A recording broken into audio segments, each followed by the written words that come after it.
राधे राधे दोस्तों। US Iran के बीच ये जो जंग लड़ी जा रही है, यह जंग जितनी ज्यादा जमीन पर लड़ी जा रही है उतनी ही ज्यादा अब जुबान से भी लड़ी जा रही है। मतलब खूब बकैती चल रही है भाई साहब इस पूरे युद्ध में। पहले तो केवल यूनाइटेड स्टेट्स ऑफ अमेरिका की तरफ से बकैती की जा रही थी। मेनली बात करें तो ट्रंप बकैती कर रहे थे। कुछ भी बोले जा रहा है ट्रंप, उनकी बातों का कोई भी भरोसा कर नहीं रहा, लेकिन फिर भी ट्रंप लगातार बोले जा रहे हैं। मतलब बीते कई समय से तो वो बोल ही रहे थे कि हम जंग जीत चुके हैं, जंग जीत चुके हैं। जंग जीते रहते तो ये हाल तो नहीं होता, ये पूरी दुनिया को पता है। वो बीते कितने समय से बोल रहे हैं कि हम हॉर्मुज को खुलवा देंगे, खुलवा देंगे, खुलवा तो पाए नहीं। तो इस तरीके से ये लफबाजी करते आ रहे हैं और इस लफबाजी की वजह से ही यूएस का, ट्रंप का जो इमेज है ना, वो बहुत गिर चुका है, बहुत ज्यादा गिर चुका है भाई साहब। खैर, हम यहां पे बात कर रहे थे कि इस जंग में बकैती बहुत चल रही है और ईरान ने भी अब यूएस के अंदाज में ही, ट्रंप के अंदाज में ही उनको जवाब देना शुरू कर दिया है। अब तक तो ईरान नॉर्मल ही बोल रहा था, जो वो लोग बोल रहे थे उसको डिनाई कर रहा था, लेकिन अब ईरान ने क्या किया है? अब ईरान ने ट्रंप को ट्रंप के ही अंदाज में जवाब देना शुरू कर दिया। कैसे? इस खबर को देखेंगे तो शायद आपको आइडिया लग जाएगा। नहीं आइडिया लगा है तो आगे बढ़ते हैं, समझ में आ जाएगा भाई साहब। दरअसल आप सबको पता है कि ट्रंप ने 1-2 दिन पहले एक पीस प्लान प्रपोज किया दुनिया के सामने कि भाई साहब ये देखिए, वो 15 पॉइंट्स हैं जिन पे अगर ईरान अग्री हो गया तो ये युद्ध खत्म हो सकता है। तो अब सब कुछ ईरान के हाथ में है। ईरान मना कर रहा है कि भाई साहब हम तुमसे कोई बात ही नहीं कर रहे, तो ये पीस प्लान तुम किससे भिजवा रहे हो? दरअसल यूएस यह बोल रहा था कि ये पीस प्लान हम पाकिस्तान के जरिए ईरान को भिजवाए हैं और ईरान मना करे कि हम तक कोई पीस प्लान पहुंचा ही नहीं है भाई साहब। हम मतलब हमारे बीच में और यूएस के बीच में कोई नेगोशिएशन चल ही नहीं रहा है, ऐसी कोई बात ही नहीं चल रही है, ये केवल झूठ बोल रहे हैं। अब तक तो यह बोल रहा था ईरान, लेकिन अब ईरान क्या किया है? ईरान ने अब इन्हीं के अंदाज में इनको जवाब देना शुरू कर दिया। दरअसल ट्रंप ने क्या किया? ट्रंप ने ये कुल 15 पॉइंट्स प्रपोज किए थे। इस पर मैंने विस्तार से वीडियो बनाया यार। ये वीडियो है इस तरीके का, आपको थंबनेल दिखेगा, आप जाकर देख लीजिएगा। बड़ा अच्छा वीडियो है, बड़ा इंफॉर्मेटिव है, सब कुछ समझ में आ जाएगा। तो हमने देखा कि ट्रंप ने 15 पॉइंट्स प्रपोज किए थे। अब ट्रंप के इन 15 पॉइंट्स के अगेंस्ट ईरान ने भी अपने कुछ पॉइंट्स प्रपोज कर दिए कि ये लो, हमारे भी कुछ पॉइंट्स हैं। और इन पॉइंट्स को देखेंगे तो कहीं ना कहीं ट्रंप के पॉइंट से बिल्कुल अपोजिट है। उनके पॉइंट्स को अग्री नहीं करते हुए ये पॉइंट्स है। समझ रहे हैं आप लोग? तो ईरान क्या चाह रहा है? ईरान यह बोल रहा है कि तुम बकैती कर सकते हो ना, तो तुमसे ज्यादा हम बकैती कर सकते हैं, उसमें हम कम नहीं है। लेकिन ये सीरियस युद्ध का मसला चल रहा है, तो यहां पर हम बकैती करना चाह नहीं रहे थे, लेकिन अब जब तुम हमको मजबूर कर दियो तो लो, हम भी बकैती शुरू कर देते हैं। तो यहां पर देखिए ईरान ने कुछ पॉइंट्स यहां पर रखे हैं, जिसमें एक तो यह बोला है कि भाई साहब सबसे पहले बहुत अहम चीज है, तुम्हारे जितने भी बेसेस है ना गल्फ कंट्रीज में, मेरा सबसे पहला पॉइंट यही है कि तुम इन सारे बेसिस को बंद करो। जितने भी मिलिट्री बेसिस है सब तुम बंद करो। कितना खतरनाक पॉइंट रखा। कभी यूएस अग्री होगा इस पे? नहीं होगा भाई साहब। तो पहला पॉइंट तो यही दे मारे कि लो बंद करके दिखाओ अपने यूएस बेसिस। तुम बंद कर दोगे और हमारे बाकी पॉइंट से मान लोगे, हम इस युद्ध को खत्म कर देंगे। अगला इन्होंने क्या पॉइंट रखा? बोला कि भाई साहब हमको फाइनेंशियल कंपनसेशन दो। तुमने हम पे युद्ध छेड़ा, हमने तो तुम पे बम नहीं मारे, तुमने आया हम पे बम मारना शुरू किया, हमें तबाह कर दिया, हमारे इंफ्रास्ट्रक्चर को नुकसान पहुंचाया, हमारी ऑयल फैसिलिटीज, गैस फैसिलिटीज, कितने लोगों की जाने गई, उसका तुमको हर्जाना करना पड़ेगा। पहले तुम उसके बाद हमको हर्जाना दो। ये दूसरा पॉइंट इन्होंने रखा। ये देना जरूरी है भाई साहब हर्जाना इनको।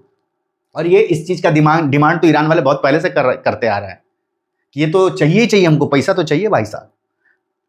आगे इन्होंने यह बोला कि भाई साहब end of Israelis campaign against Hezbollah, Hezbollah के अगेंस्ट जो इजराइल लगातार बमबारी कर रहा, हमला कर रहा है, उसको बंद करवाओ, बंद करवाना पड़ेगा। और यूएस क्या बोल रहा है? यूएस बोल रहा है ईरान को कि तुम जो हिजबुल्ला को सपोर्ट करते हो उसको करना बंद कर दो। ये लो भैया, दोनों पॉइंट बिल्कुल कॉन्ट्राडिक्ट कर रहे हैं। समझ रहे हैं आप ईरान किस तरीके से अपने पॉइंट्स बनाए हैं? यहां पर यूएस से मजे लेने के लिए सारे पॉइंट्स बनाए हैं। ये ईरान को भी कहीं ना कहीं पता है। आगे बढ़ते हैं। इसने बोला है कि भाई साहब स्ट्रेट ऑफ हॉर्मुज में अब हम फीस लगाएंगे। जी हाँ, जो कमर्शियल वेसल्स होते हैं ना, उन सब से अब हम पैसा वसूलेंगे। और खबर है कि लगभग 2 मिलियन यूएस डॉलर ये लोग वसूलने के मूड में हर वेसल से। ये भाई इन्होंने क्लियर कट बोला।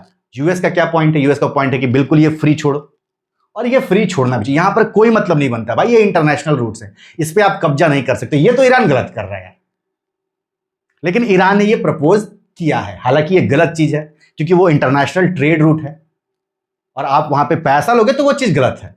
और ये चीज होगा तो आप सबको पता है कि धीरे धीरे जब गुस्सा बढ़ेगा तो और भी देश ईरान के अगेंस्ट यहां पे सामने जाएंगे और ये ईरान के लिए सही नहीं रहेगा। तो यूएस और इजराइल से निपटना है ना बेटर तरीके से, तो इस मुद्दे को अगर वाकई में हटा देता है तो ईरान के लिए बहुत अच्छा रहेगा, बहुत अच्छा रहेगा। वैसे भी इनका कोई साथ देने वाला है नहीं, ये अकेले पड़ चुके हैं।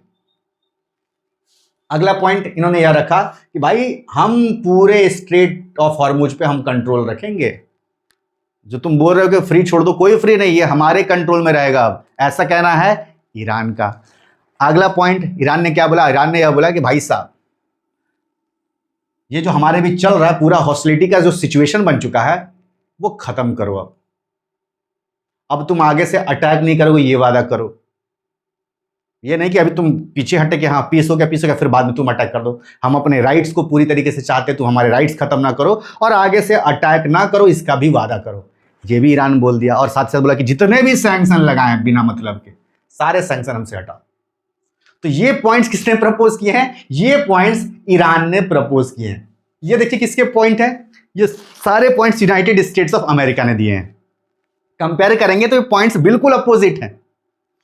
तो इस तरीके से हमने बोला कि बकैती का जवाब बकैती के अंदाज में ही ईरान ने यहां पर दे दिया है। लेकिन इसके साथ ही साथ ईरान ने कुछ शर्तें भी मानी है यूएस की, जैसे कि यह बोला कि ठीक है हम जो है 5 साल तक बैलिस्टिक मिसाइल के प्रोग्राम पे काम नहीं करेंगे, उसको रोक देंगे।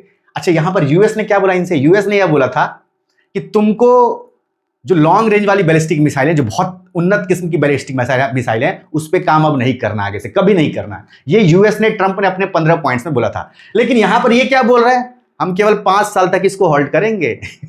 ये जो तुम सोच रहे कि हम काम ही नहीं करेंगे बैलिस्टिक मिसाइल पे, ऐसा नहीं होने वाला है, बस 5 साल तक। तो समझ रहे, ये चिढ़ाना हो गया। इन पॉइंट्स के जरिए ईरान जो है वो मौज ले रहा है लिटरली, किसकी? ट्रंप की, यूनाइटेड स्टेट्स ऑफ अमेरिका की। आगे क्या बोले, इस पॉइंट पे इन्होंने अग्री किया कि भाई साहब हम जो यूरेनियम एनरिचमेंट का लेवल है उसको कम कर देंगे, कम एनरिच करेंगे, हम ज्यादा एनरिच नहीं करेंगे जिससे बम बन जाए। और जो बाकी हमने कई सारे, हमारे पास ऐसे भी यूरेनियम है जो कि 60% तक एनरिच हो चुके हैं, तो उसके बारे में हम डिस्कशन करेंगे कि उस एनरिच यूरेनियम का क्या किया जाए। हम यूएस के साथ उस चीज को डिस्कस करने के लिए तैयार है। आगे इन्होंने क्या बोला, इन्होंने यह बोला कि stop funding regional proxy groups. इन्होंने भी बोला कि भाई साहब ठीक है, यूएस ने इनसे बोला था कि तुम रीजनल जो ग्रुप है जिसको तुम साथ देते हो, जैसे कि हिजबुल्ला हो गया, हमास हो गया, इराकी मिलिटेंट हो गया, उसको तुम फंड देना बंद करो। यूएस ने ईरान को बोला था, ईरान ने बोला कि ठीक है भैया हम ये तुम्हारी बात मान देंगे, हम उनको सपोर्ट नहीं करेंगे। ठीक है, खुश हो जाओ तुम। आगे क्या बोला इन्होंने, आगे इन्होंने यह बोला कि these positions viewed as a potential opening moves. तो ये जो हम शर्तें तुम्हारी कुछ कुछ मांग रहे हैं, ये केवल इसलिए मान रहे हैं क्योंकि हम ये आशा करते हैं कि इससे जो युद्ध है वो खत्म होगा, युद्ध बढ़ेगा नहीं। अब बताइए, जो पॉइंट्स यहां पर ईरान ने रखे हैं, ये सारे पॉइंट्स, क्या इससे युद्ध खत्म होगा? ऑब्वियस सी बात है। यूएस इसमें क्यों मानेगा भाई, अपने बेसिस क्यों बंद करेगा? किस बात के लिए बंद करेगा यूएस अपने बेसिस? क्यों फाइनेंशियल कंपनसेशन देगा यूएस? वो तो खुद ही उसकी हालत खराब है। हमने खबर भी पढ़ा था, उस पर वीडियो भी मैंने बनाया था कि किस तरीके से यूएस जो है वो पर्दे के पीछे गल्फ कंट्री से ही रैंसम मांग रहा, फिरौती मांग रहा। तो जिसकी खुद हालत खराब है, खबरें तो यहां तक कि भाई साहब मिसाइलों के शॉर्टेज हो गए हैं उसके पास। जी हां, तो जिसकी खुद हालत खराब है वो तुमको कंपनसेशन कहां से देगा भाई, कहां से देगा? तो ये सारे वो कारण हैं जिसकी वजह से मैंने यह बात बोली कि भाई साहब इस जंग में अब बकैती भी शुरू हो चुकी है। उसी अंदाज में यह जंग जितनी ज्यादा जमीन पे लड़ी जा रही है, उतनी ही ज्यादा जुबान से भी लड़ी जा रही है। लास्टली, ये जो सारे डिमांड्स हैं ना जो ईरान ने रखे हैं, खबरें हैं कि भाई ये आईआरजीसी के डिमांड्स हैं।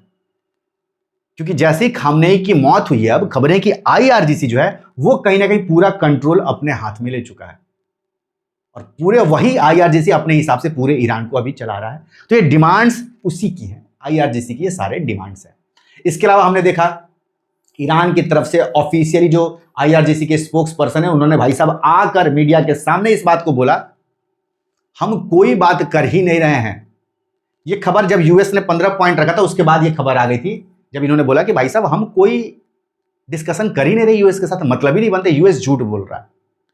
पहले ये आया और उसके बाद वो 5 पॉइंट वाला खबर आ गया, मतलब सॉरी, उसके बाद ईरान ने जो अपने पॉइंट्स रखे ये वाली खबर आई कि भाई ईरान के भी अपनी कुछ शर्तें हैं, अगर यूएस इन शर्तों को मानता है तो फिर हम सोचने के लिए तैयार हैं। तो ये पूरी बकैती नहीं चल रही, आपको क्या लग रहा है? ये बकैती नहीं है तो और क्या है? बाकी आप क्या सोच रहे हैं अपनी राय कमेंट करिए। और देश दुनिया से जुड़ी ऐसी खबरों को जानने के लिए, जियोपॉलिटिक्स को समझने के लिए और देश के अंदर जो इंपॉर्टेंट मुद्दे हैं उनको विस्तार से जानने के लिए हमारे ये जो नया चैनल है शेखर राजपूत अनफिल्टर्ड, इसको जरूर सब्सक्राइब कर दीजिए।